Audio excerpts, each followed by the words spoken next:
Hello students, welcome back. Today I am going to tell you chapter first, class 12, fundamental of partnership. हाँ जी, हम आज बताने जा रहे हैं फंडामेंटल ऑफ पार्टनरशिप के बारे में। सबसे पहले हम बात करते हैं पार्टनरशिप होती क्या है। Partnership is the relation between person who have agreed to share profit of a business which is carried by all or any of them acting for all. हम पार्टनरशिप करते क्यों हैं? ठीक है, कोई भी बिजनेस हम कर रहे हैं, प्रॉफिट अर्न करने की कर रहे हैं, वो क्या है? आपकी पार्टनरशिप है। आपने 11th में टॉपिक पढ़ा होगा सोल प्रोप्राइटर। सोल प्रोप्राइटर में क्या होता है कि वो लिमिटेड अमाउंट इन्वेस्ट करता है, लिमिटेड उसकी लायबिलिटी होती है, लिमिटेड उसका रिस्क होता है।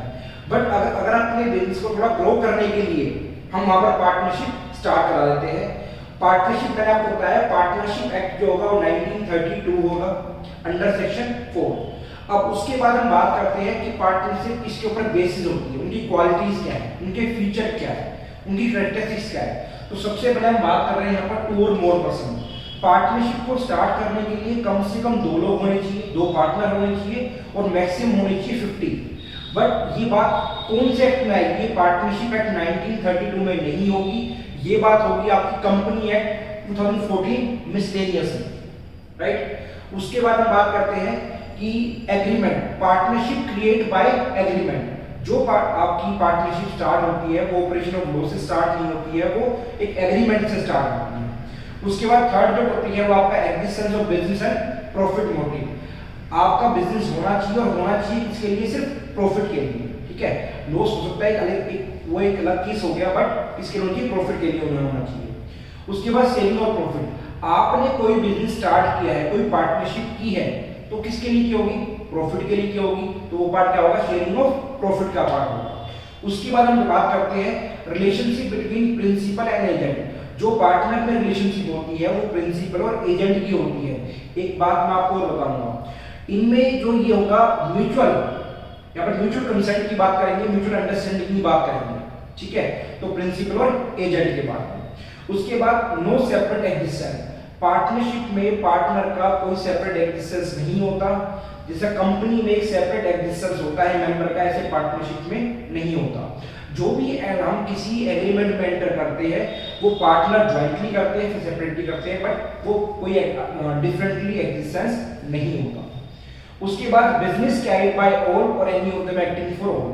जैसा मैंने आपको कहा कि मिनिमम पार्टनर आपके 2 होंगे, मैक्सिमम कितने होंगे? आपके 50 होंगे। कोई भी पार्टनर उस पार्टनरशिप में पार्टिसिपेट कर सकता है, कैरी कर सकता है बिजनेस को आपस में सिलेक्ट करने के बाद। एक छोटा सा पॉइंट हो रहा है यहाँ पर, हम बात करते हैं, इसमें ऐड ऑन हो गया है कॉन्ट्रैक्ट एक्ट, कॉन्ट्रैक्ट एक्ट 1872। अब बात की जाती है कौन लोग एग्रीमेंट कर सकते हैं या फिर कॉन्ट्रैक्ट में आ सकते हैं। पहला बात करता हूं माइनर। हम माइनर के साथ कॉन्ट्रैक्ट नहीं कर सकते, ठीक है। हाँ, माइनर पार्टनरशिप में पार्टनर बन सकता है, वो भी सिर्फ प्रॉफिट के लिए, लॉस के लिए नहीं। उसके बाद अनसाउंड माइंड, अगर कोई मेंटली डिस्टर्ब है उसके साथ में हम कोई एग्रीमेंट या कॉन्ट्रैक्ट नहीं कर सकते। या फिर लास्ट में बात करूं यहाँ पर कि डिस्क्वालीफाइड बाय लॉ। अगर लॉ ने वो डिस्क्वालीफाइड कर दिया है, डिस्क्वालीफाइड का मतलब यहाँ पर ये होता है कि वो इम्प्रिजनमेंट में है, ठीक है, तो वो कन्विक्ट है, या फिर जिस कंट्री के साथ हमारा वॉर चल रहा है उनके साथ हम कोई एग्रीमेंट या कॉन्ट्रैक्ट नहीं कर सकते। नेक्स्ट कॉन्सेप्ट आपके सामने है पार्टनरशिप डीड। अब पार्टनरशिप डीड क्या होता है? A written documents which contains the term of agreement is called partnership deed। एक क्वेश्चन आता है आपके सामने, क्या पार्टनरशिप डीड को किसी और नाम से बुलाते हैं? तो वो मैं बात करता हूँ आर्टिकल ऑफ पार्टनरशिप के बारे में, मैंने यहाँ पर मेंशन किया हुआ है। अब पार्टनरशिप डीड में बी ओरल और written, but for future dispute partnership deed should be in writing. जो पार्टनरशिप डीड है वो आपकी ओरल भी हो सकती है और रिटन भी हो सकती है, बट फ्यूचर के डिस्प्यूट से बचने के लिए partnership always should be in writing. सबसे पहले पार्टनरशिप डीड में क्या है? Name and address of the firm, कि फर्म का नाम क्या है, फर्म का एड्रेस क्या है। उसके बाद name, type and nature of business, कि फर्म की टाइप क्या है, किस तरह की जो पार्टनरशिप होना वो है और उसका नेचर कैसा होगा।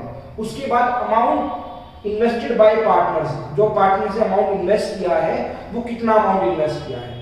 उसके बाद इंटरेस्ट कैपिटल, क्या इंटरेस्ट ऑन कैपिटल दिया जाएगा पार्टनर्स को, और दिया जाएगा तो कितना दिया जाएगा, ये सारी बातें हम पार्टनरशिप में पढ़ते हैं। उसके बाद ड्राइंग कितनी होगी, जो अमाउंट ऑफ कैपिटल विड्रॉन किया है पार्टनर्स ने अपने पर्सनल यूज के लिए, ये आप चीज 11th में पढ़ चुके हो जो ड्राइंग होता है।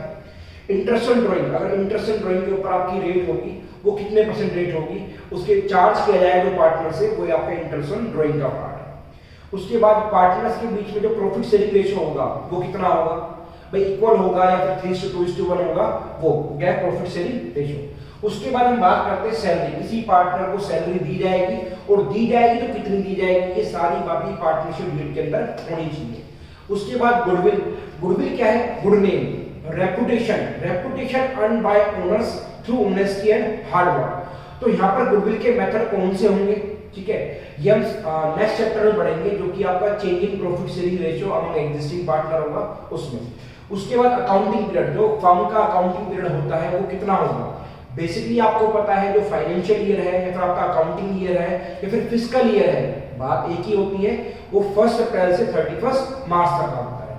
उसके बाद आपका method of recording of firms accounts की मेथड कौन सा होगा, किस मेथड पे आप फर्म के जो अकाउंट्स है रिकॉर्ड करेंगे, कैश बेसिस पे होगा या फिर अक्रूवल बेसिस पे होगा, ठीक है। उसके बाद ऑडिटिंग की फर्म की ऑडिट की जाएगी, और की जाएगी तो कब की जाएगी और कौन करेगा, जैसे कि जो गवर्नमेंट के अकाउंट्स होते हैं उन्हें कैग रिपोर्ट करती है controller auditor general of India, पता होना चाहिए आपको, थोड़ी नॉलेज आनी चाहिए इसके बारे में। उसके बाद date of commencement of partnership, जो हमने पार्टनरशिप स्टार्ट की उसकी डेट क्या है, जो बेसिकली डेट स्टार्ट होगी उस डेट को यहाँ पर मेंशन किया जाएगा। उसके बाद हम बात करते हैं ड्यूरेशन, पार्टनरशिप का जो ड्यूरेशन है वो क्या होगा, 1 साल के लिए होगा, 5 साल के लिए होगा, टेम्पोररी पार्टनरशिप होगी, 10 साल के लिए होगी, वो मेंशन करनी होगी। उसके बाद नेक्स्ट स्टेप आपका गार्नर वर्सेस मुर्रे रूल। देखो ये जो टॉपिक है ये आपका बेसिकली ग्रेजुएशन का टॉपिक है, मैं आपको बताता हूँ। 3 पार्टनर होते हैं, गार्नर, मुर्रे और विल्किंस। अब हम बात करते हैं विल्किंस, यहाँ पर जो है वो इंसॉल्वेंट हो जाता है और कोर्ट ये ऑर्डर देता है कि जो विल्किंस का पार्ट था वो कौन पे करेगा, गार्नर और मुर्रे, ठीक है। तो इसे बोलते हैं Garner versus Murray rule. Insolvent का मतलब आपको पता है, a person is not in position to pay its debt, वो क्या होता है आपका इंसॉल्वेंट। उसके बाद हम बात करते हैं बैंक अकाउंट, जो फर्म के अकाउंट होंगे वो किसके नाम से होंगे, वो पार्ट क्या हो जाएगा आपके यहाँ पर बैंक अकाउंट का पार्ट होगा। हाँ, अब हम बात करते हैं पार्टनर्स के राइट्स के बारे में। Every partner has a right to share profit of the firm, जो भी फर्म का प्रॉफिट होगा वो पार्टनर्स में डिवाइड किया जाएगा। Next, every partner has a right to inspect and copy of books of accounts. उसके बाद हम बात करते हैं every partner has a right to consult matters related to partnership. अगर पार्टनरशिप में कोई भी मैटर्स होते हैं वो आपस में बातचीत की जाएगी पार्टनर्स के बीच में। Every partner is a right to joint ownership, जो भी प्रॉपर्टी होती है फर्म की उनमें क्या होगा, जॉइंट ओनरशिप होगी, ठीक है। उसके बाद if any partner has given loan to the firm and nothing is mention about rate of interest, the rate of interest will be 6%, otherwise जो भी मेंशन होगी वो रेट ऑफ इंटरेस्ट वहां पर होगी और 6% पर एनम होगी, ठीक है। Every partner has a right to conduct या take part in the conduct of business, कि हर एक पार्टनर को राइट होता है कि वो बिजनेस में पार्टिसिपेट कर सकता है। उसके बाद हम बात करते हैं यहाँ पर कि if any partner retire from the firm, he or she must be giving a proper notice for retirement. अगर कोई पार्टनर रिटायर हो रहा है तो उसे प्रॉपर नोटिस देने के बाद ही वो रिटायरमेंट होगा। उसके बाद हम बात करते हैं यहाँ पर कि disallow, every partner has a right to disallow admission of new partner, कि नए पार्टनर को एडमिट करने से वो डिसअलाउ कर सकते हैं, उनके पास ये राइट होता है। उसके बाद हम एक वर्ड यूज करते हैं यहाँ पर इंडेमनिफाइड। इंडेमनिफाइड का मतलब क्या है, अगर any expenses incurred by partner on behalf of firm, अगर कोई भी एक्सपेंसेस किए हैं पार्टनर ने फर्म के बिहाफ पे, तो फर्म उन एक्सपेंसेस को इंडेमनिफाइड कर देगी, उसको पार्टनर्स को रिइंबर्स कर दिए जाएंगे। Thank you.